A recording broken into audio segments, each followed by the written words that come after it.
আরজিকর হাসপাতালে মৃত চিকিৎসকের বাড়িতে গেলেন মুখ্যমন্ত্রী মমতা বন্দ্যোপাধ্যায়।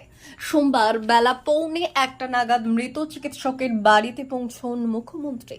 তিনি মৃত চিকিৎসকের বাবা মায়ের সঙ্গে কথা বললেন। পরে সেখান থেকে বেরিয়ে মুখ্যমন্ত্রী বললেন, রবিবারের মধ্যে পুলিশ আরজিকর ঘটনার কিনারা করতে না পারলে তদন্তের ভার তিনি সিবিআইকে দিয়ে দেবেন।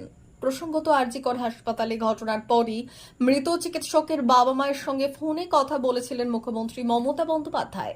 এমনকি ঘটনায় অভিযুক্তদের তিনি ফাঁসির দাবিও করেছিলেন। ঝাড়গ্রামে ছিলাম, কিন্তু আমার কাছে যখনই পুলিশ কমিশনার খবরটা দেয়, আমি সঙ্গে সঙ্গে তাকে বলি যে এটা খুব নক্কারজনক ঘটনা এবং খুবই বেদনাদায়ক ঘটনা। যেই জড়িত থাক তাকে ইমিডিয়েট শাস্তি দিতে হবে এবং আমরা চাই এই কেসটা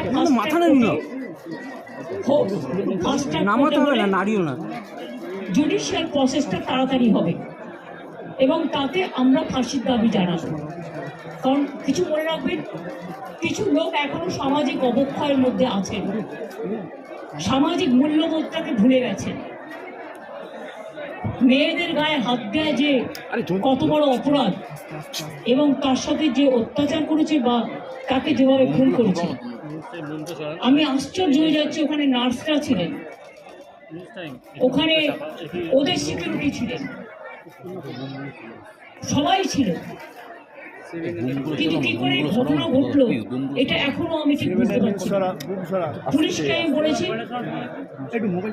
বাবা মাও যেটা আমাকে বলেছেন যে ওদের ভেতরেই কেউ আছে, যদি ভেতরে কেউ থাকে কারো প্রতি সন্দেহ হয়, যারা ছিল, যারা ওর বন্ধু বান্ধব, তাদেরকে সবাইকে ডেকে কথা বলবে এবং যিনি ফোন করেছিলেন প্রথম বাড়িতে তাকেও ডেকে কথা বলবে। আজকে প্রিন্সিপাল নিজে রেজিগনেশন করে দিয়েছিলেন, বলছিলেন যে আমার বাড়িতেও তো বাচ্চারা আছে, যেভাবে আমাকে গালিগালাজ করা হচ্ছে। তা আমরা তাকে বুঝিয়ে বলেছি, ঠিক আছে আপনাকে ওখানে কাজ করতে হবে না, আমরা ওনাকে সরিয়েছি অন্য জায়গায়। আমরা ওখানে এমএসভিপিকেও সরিয়ে দিয়েছি ডিউ টু নেগলিজেন্স। আমরা হাসপাতাল থেকে হেড অফ দ্য ডিপার্টমেন্ট, যে চেস ডিপার্টমেন্ট, তাকেও সরিয়ে দিয়েছি এবং পুলিশ পোস্টে যে এসিপি ছিলেন তাকেও সরিয়ে দিয়েছে। সবাইকেই সরানো হয়েছে এবং ডগ স্কোয়াড থেকে শুরু করে, ভিডিও থেকে শুরু করে, ফরেন্সিক ডিপার্টমেন্ট থেকে শুরু করে সবাইকেই ইনভলভ করা হয়েছে যাতে খুনি গ্রেপ্তার হয় এবং দোষীরা শাস্তি পায়।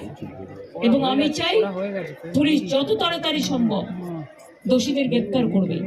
আর রবিবার পর্যন্ত যদি তারা কোন কিনারা করতে না পারেন, কারণ ভেতরেও তো অনেকে আছে, তাহলে এই কেসটা আমরা আমাদের হাতে রাখবো না, আমরা সিবিআইকে দিয়ে দেবো।